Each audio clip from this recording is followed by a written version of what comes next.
Welcome to Food for Thought. My name is Joss MacNeil. This is the comedy/cooking show where I invite artists into my home.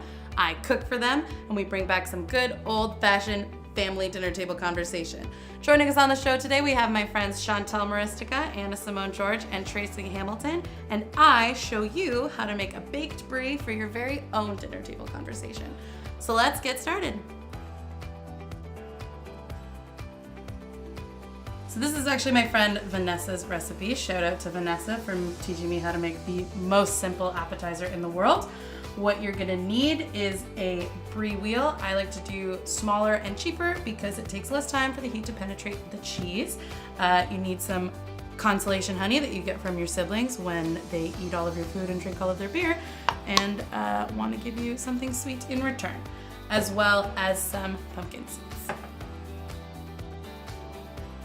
So all you do is you take your honey, put it on top of the brie, spread it around, make it nice and covered, let it drip down a little bit on the sides so that you can double as a Pinterest photographer. As we all know, that is my second career choice. And you just sprinkle some pumpkin seeds on top. And it's even better if they stick to your fingers. That's what you want. Transfer it to your baking sheet and pop it in the oven. Put it in for 350 degrees for 20 minutes and you are done. It is the easiest snack that you can make. You serve it with some fresh baguette. You can toast the baguette with some butter if you're feeling really fancy. But it's very simple and all of your friends will be super impressed and they will think that you are Martha Stewart. Hopefully. I'm trying to think of someone better than Martha Stewart. I can't. And you're done.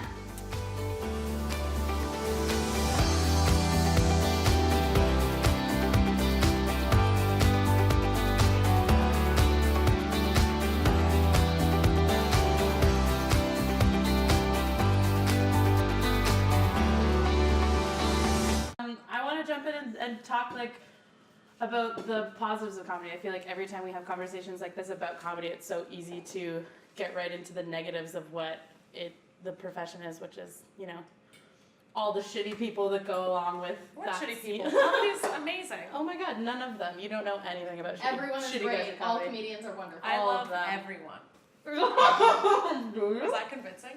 Very much so. But I was talking to Aisha on the phone yesterday in my bathtub because I'm an adult, and we were like, "What happened? Like Kristen what Dunst happened last time? when we just we were having fun and made people laugh because it's been very tumultuous and so many hard conversations coming up, and even with Nanette coming out, everything seems really heavy, and it would be nice to just think about it in a positive way and talk about it in a way that was this is. I wanted to do this since I was a child. It's heartwarming I'm to living think. my dreams. Why am I always so sad? Yeah. We've had this conversation a lot that, you pointed out to me that everything that makes you good as a person makes you better as a stand-up. Yes. Mm-hmm. Yeah. And things that make you better as a stand-up bleed into the rest of your life and make you better as a person. I feel like when you come out to your family as a stand-up too, you find out who secretly wished that they were a comedian in your family. Like an uncle that you've never heard much from starts turning it on when they're around you. Yeah, my uncle always sends me pictures of men that I look like all the time. I've seen my stand-up online, and then he'll be like, you know what, you look like Katie Lang and Miley, but you know who you also look like? This hockey player with no shoes. I'm like, I don't know where to put that. You're like, thanks. Thank you for for visibility as a male. I guess I don't know. Thanks for that. Otherwise, that's just a toothless guy. What was the unexpected positive benefits when you decided to pursue it? I guess I wanted to be the funny one in my family because I was I want to be a comic, and I always thought I was funny because I'm very funny. And my brother was always the funny one. Mm-hmm. So when I was able to be a comic, my parents finally when I'd make a joke, everybody would be like, "Oh, that didn't go over." I'm like, "I'm 10." But when I started doing it on stage, it just people would be like, "Wow, you're actually funny," because it transitioning to stage doesn't always make sense for everybody, but it did for me. So I guess just having the respect of people who knew I always wanted to be a comic. Mm-hmm. And it's a lot of power. Do you feel like you get kind of a sense of activism too when you are doing stand-up? I have my mouth full, but I think that comedy is the best way to change people's minds about anything. Like, you can get through to people that you could never get through to in a regular conversation. Because if you can make somebody laugh, then they're opening themselves up in a new way. And they're more willing to, like, accept other perspectives and consider things in a way that you wouldn't consider before. I started in Montreal and then moved back to Winnipeg, and then when I go to Headline Rumors, say, like, that's the club back home, it'll be like, it's a huge club, and it's like, it's very blue collar and like white in Winnipeg, even though it's like the highest population of Indigenous people and like Filipino people in Canada. Like, it's very multicultural, but it's like, we're all racist. Winnipeg's terrible. So sorry.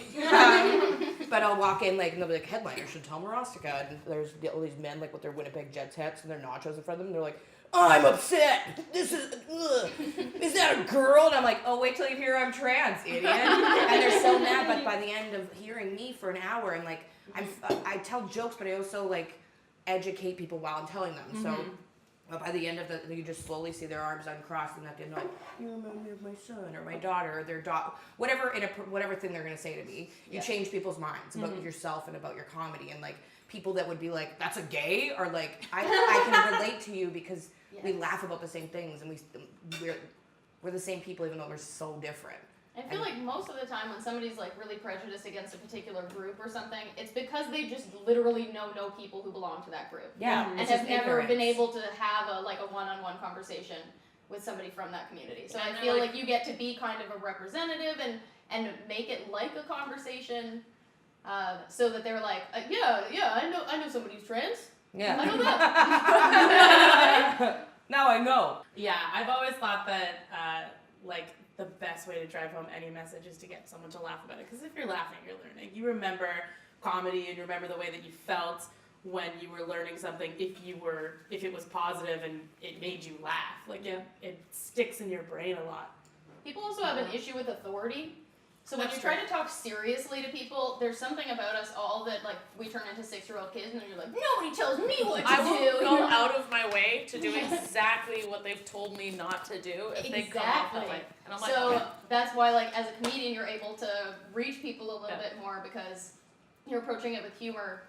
And so, like, you can, like, sneak some lectures in there, you know, like, some messages. But 90% of my comedy is like, let's talk about racism. And people are like, we don't want to. And I'm like, well, I'm going to do it anyway. Yeah, the, like, spoonful of sugar helps the medicine go down. Have you seen, or have you, in a show that really strives to represent underrepresented people by means of educating, have you had like any kind of like special experiences after shows where people come up to you and they're like, I learned so much from this? Yeah. Or, Oh, totally. It's also, it's not even just from people learning, it's from like people, like marginalized people, even if it's just like women, queer people, it doesn't matter. People who are like, I don't usually go to comedy shows because I feel like I'm gonna be attacked, which is like every conservative's like snowflake, like target thing. But like, it's not that we're like snowflakes, it's just that like people should be able to like go out and not feel subjected to what they already feel every single day. the shows are a blast. Thank you. Which is always a positive. Like, also, I think a lot of people think that, like, Shade is this, like, political, like, movement, and I talk about ass eating, like, every show. Like, every single, and I'm like, I don't know what your takeaway from this story was, ass but... eating is political, okay? If we're not, like, I was gonna make something. Introducing We're not eating legislation. ass. We're not eating ass, we are not paying attention, okay? I mean, one of the greatest examples of positive comedy benefits is obviously Love is Everywhere, which is a show that is devoted entirely to the science of happiness, and I've been in that audience like over 5 times now, and it's such a great, like, where did that idea come from, like, to have a show? That idea came from, like, what got me out of the darkest places of my life. Yeah, which is the science of happiness. Which is the science of happiness, yeah. I've struggled with depression, like, since childhood, like, my whole life, and it's been, like, really, really bad in points, and it was the stuff that I talk about at the show that helped me to claw myself out of that hole. Obviously, like, things like medication definitely help, but it's not gonna solve the problem. It's really, like, it was realizing that happiness and positivity has to be an active thing that you're participating in every single day. that it's like something like exercise.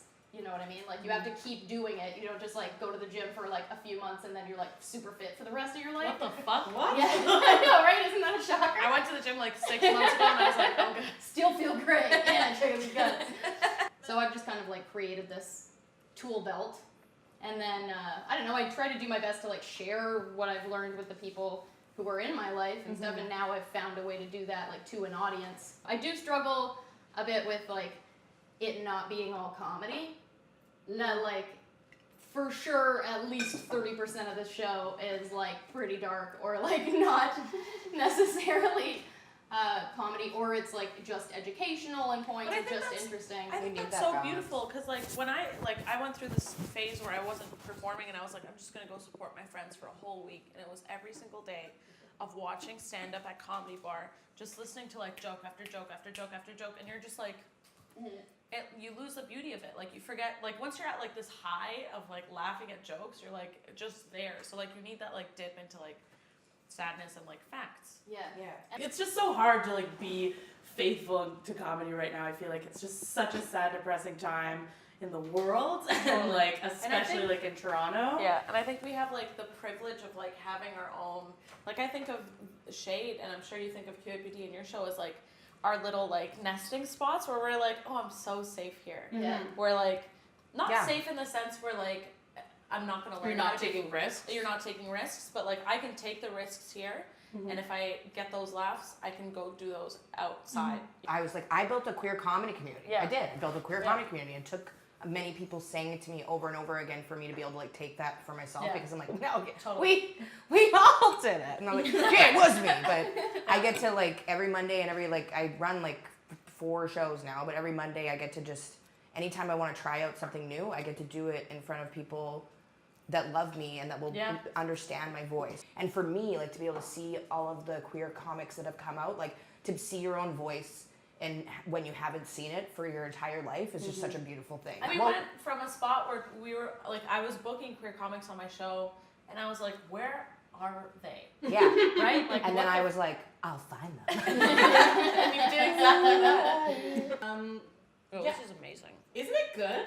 That It is all very you good. guys missed the introduction, but that takes 3 ingredients: a baked brie, honey, and pumpkin seeds.